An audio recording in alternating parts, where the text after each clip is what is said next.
कांग्रेस ने 26 उम्मीदवारों की दूसरी सूची जारी कर दी है और दूसरी सूची में 26 प्रत्याशियों के नाम घोषित। अब तक कुल 47 उम्मीदवारों का ऐलान। जंगपुरा से मनीष सिसोदिया के सामने फरहाद सूरी को टिकट मिला है। बड़ी जानकारी, कांग्रेस ने 26 उम्मीदवारों की दूसरी लिस्ट जारी कर दी है।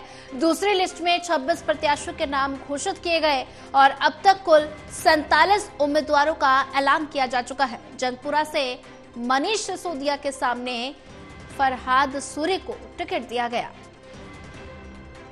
और ऐसे में आम आदमी पार्टी ने 70 उम्मीदवारों की लिस्ट जारी कर दी है।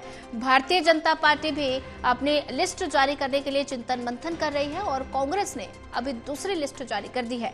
और ऐसे में इसी पर ज्यादा जानकारी साझा करने के लिए हमारे साथ विशाल सिंह जुड़ चुके हैं। विशाल, कांग्रेस ने 26 उम्मीदवारों की दूसरी सूची जारी कर दी है और ऐसे में इससे पहले कांग्रेस ने 21 उम्मीदवारों की लिस्ट जारी की थी। कुल 47 उम्मीदवारों का कांग्रेस ने ऐलान कर दिया है। तो ये जो 26 उम्मीदवारों की लिस्ट जारी की गई है, इसमें कौन कौन से बड़े चेहरे नजर आएंगे? देखिए, जो कांग्रेस ने कल 26 उम्मीदवारों की अपनी दूसरी लिस्ट जारी करी है, इसमें काफ़ी बड़े प्रमुख नाम भी हैं। कुछ जो पुराने कांग्रेस की सरकार के दौरान जो विधायक रहे वो चेहरे भी शामिल हैं और ज़्यादा इसमें जो है वो नए चेहरों को चांस इस वक्त कांग्रेस ने दिया है। साथ ही बात करें आम आदमी पार्टी से, जो बिजवासन सीट से विधायक थे, उन्होंने भी जो कांग्रेस पार्टी ज्वाइन करी तो उनको वापस बिजवासन सीट से ही कांग्रेस पार्टी ने मौका दिया है। तो अगर बात करें राजेश लिलोठिया की, तो उनको जो एक बड़ा चेहरा है, कांग्रेस पार्टी में 3 बार विधायक भी रह चुके हैं, उनको वापस कांग्रेस ने दोबारा मैदान में उतारा है। इसी प्रकार अलग अलग जितने सुशांत मेहरा हैं, अलग अलग लोग हैं जो बड़े चेहरे हैं। मुकेश शर्मा है जिनको उत्तम नगर से वापस से टिकट दिया गया कांग्रेस की तरफ से। तो इसमें देखा जा रहा है कि कांग्रेस ने एक बार फिर से अपने उन प्रत्याशियों पर दांव खेला है जो कई बार मैदान में हार चुके हैं, लेकिन इस बार दोबारा से कांग्रेस ने अपने उन प्रत्याशियों पर उम्मीद जताकर दोबारा उन्हें टिकट दिया है। हालांकि कुछ नए चेहरे भी इसमें शामिल है। लेकिन अगर बात करें कालकाजी विधानसभा सीट से, तो उस पर विचार मंथन चल रहा था। सूत्रों के हवाले से खबर आ रही थी कि आम आदमी पार्टी ने जिस तरह से आतिशी को मैदान में उतारा है, तो कांग्रेस अलका लांबा को कालकाजी सीट से मैदान में उतार सकती है। हालांकि सूत्र ये बता रहे हैं कि अलका लांबा ने उस सीट से चुनाव लड़ने के लिए इनकार कर दिया था, जिसके बाद कालकाजी सीट का जो अभी नाम वो घोषित नहीं हो पाया है। तो इसलिए अभी 47 नामों की सूची जो है वो कांग्रेस की तरफ से आ चुकी है और अभी और उम्मीदवारों की सूची आनी बाकी है। लेकिन ऐसे में बीजेपी, अभी देखा जा रहा है एक भी सूची बीजेपी की तरफ से सामने नहीं आई है। हालांकि उम्मीद जताई जा रही थी कि क्रिसमस यानी आज या कल के बाद जो है बीजेपी की पहली सूची आ सकती है। तो अभी देखना होगा कि कांग्रेस के जो उम्मीदवार जो अभी इस सूची में आए हैं वो कितनी जोरों से अपनी तैयारियों में लगते हैं, क्योंकि कांग्रेस के लिए चुनाव में अपनी मौजूदगी तय बनाना काफी अहम हो जाता है, क्योंकि पिछले 3 बार से एक भी विधायक उनका जो है दिल्ली विधानसभा चुनाव में नहीं जीत पाया है। जी विशाल, अगर बात की जाए तो ऐसे में कांग्रेस ने 26 उम्मीदवारों की ये जो दूसरी लिस्ट जारी की है, इसमें कौन कौन से ऐसे चेहरे हैं जिनको रिपीट किया गया है और कौन से नए चेहरों को इसमें इस लिस्ट में जगह मिली है? देखिए, अगर नए चेहरों की बात करें तो कांग्रेस ने इस बार दूसरी सूची में कई ऐसे जो नए चेहरे हैं उनको मौका दिया है। खासतौर बात करें रिठाला से तो सुशांत मिश्रा, लक्ष्मीनगर से सुमित शर्मा, मोतीनगर से राजेंद्र नामधारी, कोंडली सीट से अक्षय कुमार, ये काफी जो नए चेहरे हैं कांग्रेस के, कह सकते हैं हम युवा चेहरे भी हैं, क्योंकि कांग्रेस ने पहले ये साफ किया था कि इस बार जो हम अपनी सूची जारी करेंगे उसमें महिला और युवा चेहरों पर हम ज्यादा दाव खेलेंगे। साथ ही साथ जो अनुभवी हैं वो तो रहेंगे ही, जैसे कि संदीप दीक्षित को नई दिल्ली विधानसभा से अरविंद केजरीवाल के सामने खड़ा किया गया है। संदीप दीक्षित जो कि शीला दीक्षित जो कि पूर्व सीएम रही है दिल्ली के, उनके बेटे भी हैं। तो ऐसे में संदीप दीक्षित वर्सेस केजरीवाल का मुकाबला भी काफी जो है दिलचस्प हो सकता है। वहीं अगर बीजेपी की बात की जाए तो बीजेपी से ये अटकलें लगाई जा रही हैं कि प्रवेश सिंह साहिब, जो कि वो भी एक पूर्व सीएम के ही बेटे हैं, तो उनको नई दिल्ली विधानसभा से चुनाव लड़ने के लिए टिकट दिया जा सकता है। तो ये जो त्रिकोणीय मुकाबला है ये काफी दिलचस्प रहने वाला है। जी विशाल, अगर बात की जाए तो जंगपुरा सीट की अगर बात की जाए तो मनीष सिसोदिया के सामने फरहाद सूरी को कांग्रेस ने चुनावी मैदान में उतारा। मुकाबला कितना दिलचस्प नजर आने वाला है?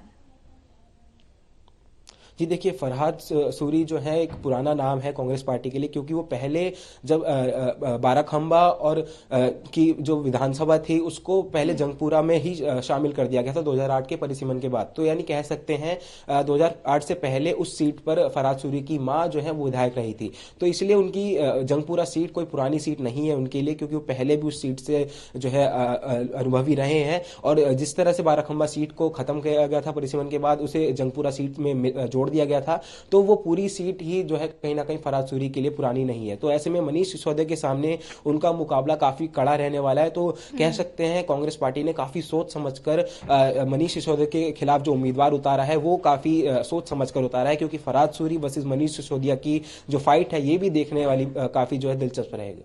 जी विशाल, अगर बात की जाए तो ऐसे में आम आदमी पार्टी ने 70 उम्मीदवारों के नामों का ऐलान कर दिया है और कांग्रेस ने भी अब तक 47 उम्मीदवार चुनावी मैदान में उतार दिए हैं। अगर भारतीय जनता पार्टी की बात की जाए तो भारतीय जनता पार्टी अभी उम्मीदवारों के नामों के ऐलान के लिए लगातार चिंतन मंथन कर रही है। तो ऐसे में भारतीय जनता पार्टी के लिस्ट जारी होने के पीछे की देरी होने की वजह क्या है? देखिए, जो भाजपा के सूत्र हैं वो बताते हैं कि अभी जिस तरह से भारतीय जनता पार्टी ने आम आदमी पार्टी के खिलाफ एक चार्जशीट जो कि 40 पन्नों की चार्जशीट दाखिल करी, और वो चाहते हैं भाजपा वाले चाहते हैं कि अभी जनता के बीच जो भी जो चार्जशीट उन्होंने जारी की है, ब्लैक पत्र कह सकते हैं हम उसे, वो जब तक जनता के बीच नहीं पहुंचा देंगे और अपने जो उनका मैनिफेस्टो कमेटी है उसके लिए पूरे मैनिफेस्टो की सारी फीडबैक नहीं आ जाती, तो काफी सोच समझ कर ही अपने प्रत्याशियों को मैदान में उतारेंगे। और ये देखा जा रहा है कि पहली बार ऐसा हो रहा है कि दिल्ली विधानसभा चुनाव में भाजपा काफी देरी से जो है अपने चुनावी प्रत्याशियों को मैदान में उतारेगी, क्योंकि अभी तक हालांकि दिल्ली विधानसभा के चुनावों की आधिकारिक घोषणा भी नहीं हुई है। हालांकि मगर हो सकता है कि भाजपा जो है चुनावों के ऐलान का भी जो है इंतजार कर रही है, क्योंकि भाजपा परख रही है अभी जो दोनों पार्टियां हैं। आम आदमी पार्टी ने अपने सभी उम्मीदवार उतार दिए हैं, कांग्रेस ने अपने 47 उम्मीदवार उतारे हैं। तो हो सकता है भाजपा भी 70 सीटों पर अपने बाकी उम्मीदवारों को परख रही है, तो उस हिसाब से ही वो जो है टिकट का फैसला लेगी, क्योंकि भाजपा के लिए भी इस बार जीतना काफी अहम हो जाएगा, क्योंकि पिछले 2 बार से भाजपा केवल 3 या फिर 8 विधायक ही जो है विधानसभा में आए हैं। तो ऐसे में भाजपा भी चाह रही है इस बार की पूरी टक्कर से जो है मुकाबला करे आम आदमी पार्टी का, और कांग्रेस भी इस बार मैदान में है। पूरी जोरों शोरों से दिल्ली न्याय यात्रा निकाली गई थी, इसमें उम्मीद जताई गई थी देवेंद्र यादव जो कि दिल्ली कांग्रेस के अध्यक्ष उनकी तरफ से, कि इस बार दिल्ली में कांग्रेस दोबारा से अपना जो है वो परचम लहराएगी। लेकिन इन तीनों पार्टियों के मुकाबले में कौन बाजी मारता है ये जो है देखने वाली बात होगी। तो ऐसे में अभी सबकी निगाहें जो है बीजेपी की सूची पर ही टिकी हुई है। जी विशाल, अगर बात की जाए तो ऐसे में कांग्रेस लगातार कांग्रेस ने दूसरी सूची जारी की है, लगातार चिंतन मंथन कर रही है। ऐसे में कांग्रेस आज आम आदमी पार्टी और बीजेपी के खिलाफ आरोप पत्र भी जारी करने वाली है। तो ऐसे में कांग्रेस पूरी तरह से सक्रिय नजर आ रही है दिल्ली विधानसभा चुनाव को लेकर। तो ऐसे में अगर बात की जाए तो कांग्रेस की क्या कुछ रणनीति है दिल्ली विधानसभा चुनाव को लेकर?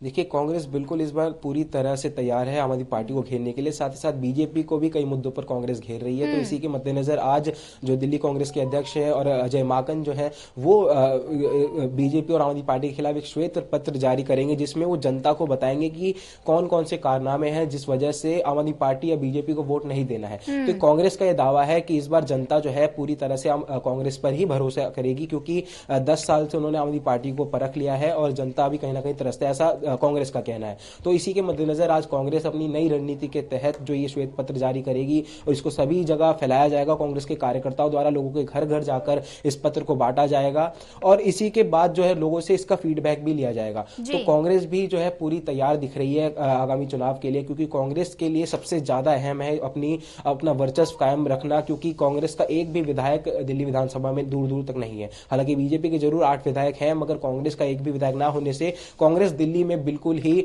जो है सिमटती हुई नजर आती है। तो इस बार कांग्रेस ने तैयारी कर ली है, कमर कस ली है कि दिल्ली में अपना जो है वर्चस्व वो कायम रखे। जी विशाल, ज्यादा जानकारी साझा करने के लिए आपका धन्यवाद।